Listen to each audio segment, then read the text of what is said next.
Ülvincan Production təqdim edir. Desem yüreğimde dağ boyda dert büyütmüşem.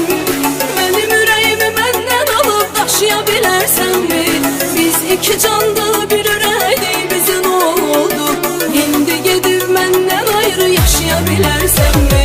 Desem yüreğimde dağ boyda dert büyütmüşem. Benim yüreğimi benden alıp taşıyabilersen mi? Biz iki canlı bir yüreğdi, bize ne oldu? Şimdi gidip benden ayrı yaşayabilersen mi? Desem yüreğimde dağ boyda dert büyütmüşem. Benim yüreğimi benden alıp taşıyabilersen mi? Biz iki canlı bir yüreğdi, bize ne oldu? Şimdi gidip benden ayrı yaşayabilersen mi? Desem yüreğimde dağ boyda dert büyütmüşem. Benim yüreğimi benden alıp taşıyabilersen mi? Biz iki canlı bir yüreğdi, bize ne oldu? Şimdi gidip benden ayrı yaşayabilersen mi? Hardware.az